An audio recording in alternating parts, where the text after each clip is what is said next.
કોંગ્રેસ પ્રવક્તા હેમાંગ રાવલ આપણી સાથે છે। હેમાંગભાઈ, જે પ્રકારે રામ મંદિરના આમંત્રણને નકારવામાં આવ્યું અને જે પ્રકારે ગઈકાલે વાતો સામે આવી, ત્યાર પછી તમારું ટ્વીટ પણ આવ્યું। એ ટ્વીટને લઈને શું મતાંતર કોંગ્રેસ પાર્ટીમાં ઉભા થયા છે? આ બાબતને લઈને એવું માની શકાય સ્પષ્ટ થઈ ગયું છે હવે? જો ભગવાન રામની જે આસ્થા છે એ હું પોતે સનાતન ધર્મમાં માનું છું અને મને ભગવાન રામની આસ્થા છે અને મને ડૉક્ટર બાબા સાહેબ આંબેડકરના બંધારણે મારી ધર્મ અને મારી આસ્થાને વ્યક્ત કરવાનો અને મારી ધર્મ અને મારી આસ્થાને માનવાનો મને અધિકાર આપેલો છે અને એ અધિકાર મને મારી પાર્ટીએ પણ આપેલો છે અને મારા પક્ષે પણ આપેલો છે। કોંગ્રેસ પક્ષના આ બાબતે જે કંઈ પણ વાત બજારમાં મતમાંતરો થઈ રહ્યા છે, મને લાગે છે કે આ જે કોંગ્રેસનો પરિપત્ર છે એને બહુ ખોટી રીતે આંકવામાં આવેલો છે।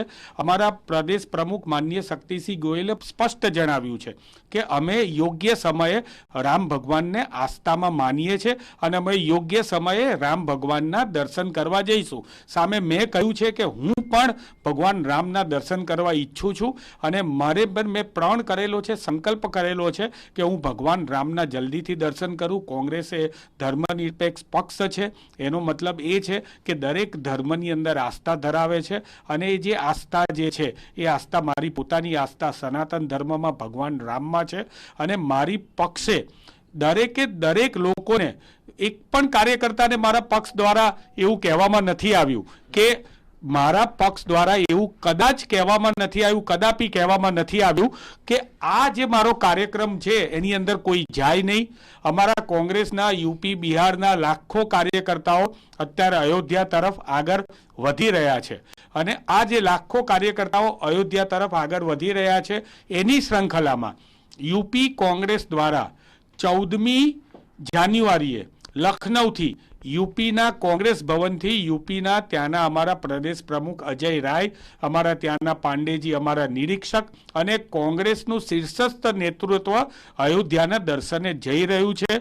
ના માત્ર અયોધ્યાના દર્શને, સરયુ નદીની અંદર ડૂબકી પણ લગાવશે અને હનુમાનગઢીના પણ દર્શન કરશે। આ અમારી એક કોંગ્રેસ પાર્ટી છે કે જે કોંગ્રેસ પક્ષના અમારા સ્વર્ગસ્થ રાજીવ ગાંધીએ રામાયણ ટીવી સિરિયલને પહેલીવાર પ્રકાશિત કરવા માટે થઈને એને દૂરદર્શનમાં મંજૂરી આપી હતી। રવિવાર હતો, ભગવાન રામની શ્રદ્ધાની અંદર આખા રવિવારમાં સવારે 9 વાગે કર્ફ્યુ લાગી જતા હતા। 1985ની અંદર તમે જુઓ કે 1985માં રામ મંદિરના દરવાજા ખોલવાની વાત હોય તો પણ રાજીવ ગાંધીએ મંજૂરી આપી છે। 1989ની અંદર સ્વર્ગસ્થ રાજીવ ગાંધીએ રામ મંદિરની પ્રતિષ્ઠા પણ જે કરાવી હતી અને રામ મંદિરનો શિલાન્યાસ પણ ત્યારે નખાવ્યો હતો। ત્યારે મને લાગે છે કે આ પ્રકારનું ભારતીય જનતા પાર્ટી જે પ્રમાણે મિથ ફેલાવી રહી છે એ મિથનો આ પ્રમાણે જવાબ આપવો જરૂરી છે। તો પછી જવામાં શું વાંધો છે? 22મી તારીખે જો આટલું જ બધું છે તો પછી કોંગ્રેસ પાર્ટીને જવામાં શું વાંધો છે? જો કોંગ્રેસ પક્ષ તરફથી જે ભારતીય જનતા પાર્ટીનો આ જે કાર્યક્રમ છે એમાં જવાની ના છે, ભગવાનના દર્શન કરવાની ના નથી કે ભગવાનના ત્યાં જઈને શંકરાચાર્યજીએ પણ કહ્યું છે કે પુરીના શંકરાચાર્યએ તો સ્પષ્ટ કીધું કે મારે ત્યાં જઈને ખાલી 2 હાથ જોડીને મોદી સાહેબને હાથ જ જોડવાના છે કે રામલલાના દર્શન કરવા જવાનું છે। રામલલામાં શંકરાચાર્યજીએ કીધું એ જ વાત હું દોહરાવું છું કે રામલલામાં મને આસ્થા છે, અયોધ્યાની અંદર મને આસ્થા છે, પરંતુ એના માટે થઈને કોઈ એક ફિક્સ તારીખે જવું એ કોઈ મહત્વની વાત નથી। સંપૂર્ણ રીતે કોંગ્રેસના એક કાર્યકર્તાઓને ભગવાન રામમાં આસ્થા છે અને આસ્થા માનવાનો એમને પૂરો અધિકાર ભારતના બંધારણે આપેલો છે અને કોંગ્રેસ પક્ષે પણ કોઈ પણ જગ્યાએ મનાઈ કરેલી નથી। અચ્છા હેમાંગભાઈ, જે પ્રકારે તરત જ અર્જુન મોઢવાડિયા છે એમનું પણ ટ્વીટ આવ્યું છે, એમણે પણ કહ્યું કે આ બહુ ઉતાવળ્યું છે, અત્યારે કોઈ પણ પ્રકારના નિર્ણયની જાહેરાત કરવાની કે કોઈ પણ પ્રકારનું મંતવ્ય આપવાની જરૂર જ નહોતી। તમે આને લઈને શું માનો છો? અર્જુનભાઈ મોઢવાડિયા અમારા એક વરિષ્ઠ નેતા છે, ગુજરાત પ્રદેશ કોંગ્રેસ સમિતિના પૂર્વ પ્રમુખ રહી ચૂકેલા છે, અત્યારે આવી વિપરીત પરિસ્થિતિની અંદર પણ પોરબંદરમાંથી ધારાસભ્ય તરીકે ચૂંટાવેલા છે। તો અર્જુનભાઈની જે વાત છે એ વાત મને લાગે છે અર્જુનભાઈએ જ વધારે સારી રીતે જવાબ હોઈ શકે એને મૂલવવા માટે હું થોડો નાનો પડું. પરંતુ ફરીથી એક વાત કહું, જ્યારે ધર્મ અને આસ્થાનો વિષય આવે છે ત્યારે એક કોંગ્રેસી તરીકે હું સનાતન ધર્મી છું એ કહેવામાં હું ગર્વ અનુભવું છું. નહીં તો એનો મતલબ એવો તો થયો કે પાર્ટીમાં એક મત નથી. આ જે રામ મંદિરની પ્રાણ પ્રતિષ્ઠાનો જે વિષય છે, જે 22મી તારીખે જે થવાની છે, એને લઈને કોંગ્રેસમાં મતાંતર તો છે જ, એક મત નથી કોઈનામાં. જુઓ, અમારી જે પક્ષ છે એ અમારો પક્ષ જે છે એ આંતરિક લોકશાહીમાં માને છે અને આ આંતરિક લોકશાહીના લીધે જ દરેક પોતપોતાની આસ્થા જે છે એ રજૂઆત કરે છે અને પક્ષ એનો યોગ્ય નિર્ણય લે છે. આને મતમતાંતર ના કહી શકાય, પરંતુ દરેક પોતાની લાગણી વ્યક્ત કરે છે.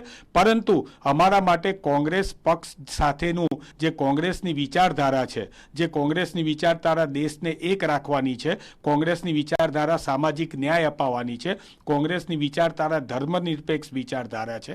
આ વિચારધારાને માન અને સન્માન આપીને એક કોંગ્રેસી કાર્યકર્તા પોતાની લાગણી જે છે એ લાગણીને વ્યક્ત કરવાનો અને ઇન્ટરનલ એમને પોતાની અમારી લોકશાહી છે એની અંદર એનો અધિકાર છે અને અધિકારના સ્વરૂપે જ અમે આ વાત કરી રહ્યા છીએ. અચ્છા, ચલો, કોંગ્રેસમાંથી કંઈક લોકો નહીં જાય, પણ તમે જશો ખરા 22મીએ કે પછી એના પછી કે પહેલા ગમે ત્યારે? મેં સ્પષ્ટ જણાવ્યું છે કે જો મને ભગવાન રામમાં આસ્થા છે અને 22મી તારીખનું જો મને આમંત્રણ મળ્યું હોત તો હું 22મી તારીખે જાત. ભવિષ્યમાં પણ હું જવાનો છું. હું ભારતીય જનતા પાર્ટીના નકલી હિન્દુત્વમાં માનતો નથી અને મારે ભારતીય જનતા પાર્ટીના નકલી હિન્દુત્વના સર્ટિફિકેટની કોઈ જરૂર નથી. મને મારા હિન્દુત્વનું સર્ટિફિકેટ આપવાવાળા શંકરાચાર્ય બેઠા છે અને હું શંકરાચાર્યજીને જ મારા આરાધ્ય દેવ અને આરાધ્ય ગુરુ માનું છું. પણ જે પ્રકારે ભારતીય જનતા પાર્ટી તરફથી આક્ષેપ પણ છે કે રામ સેતુને નકાર્યો, બીજા બધા મુદ્દાને લઈને પણ તેઓ જે છે એ કોંગ્રેસ ઉપર પ્રહારો કરી રહ્યા છે, આને કેવી રીતે તમે જોઈ રહ્યા છો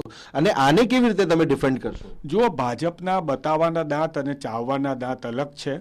હમણાં જ તાજેતરમાં કાર્તિકેય શર્માએ સંસદમાં પ્રશ્ન પૂછ્યો હતો અને સંસદીય મંત્રીએ જવાબ આપ્યો હતો અને એમાં સ્પષ્ટ એમણે સંસદમાં જણાવ્યું હતું કે રામ સેતુ છે ત્યાં ચૂનાના પથ્થરો છે, પરંતુ રામ સેતુ હોવાનો કોઈ પુખ્તા સબૂત નથી. એટલે ભાજપ એક તરફ સંસદની અંદર અલગ વાતો કરે છે અને રોડ ઉપર અલગ વાતો કરે છે. માટે મને એવું લાગી રહ્યું છે કે ભારતીય જનતા પાર્ટી પ્રાણ પ્રતિષ્ઠાની જ વાત કરતી હોય તો અહીંયા અંબાજીની અંદર 51 શક્તિપીઠના મૂર્તિની પ્રાણ પ્રતિષ્ઠા કરેલી છે.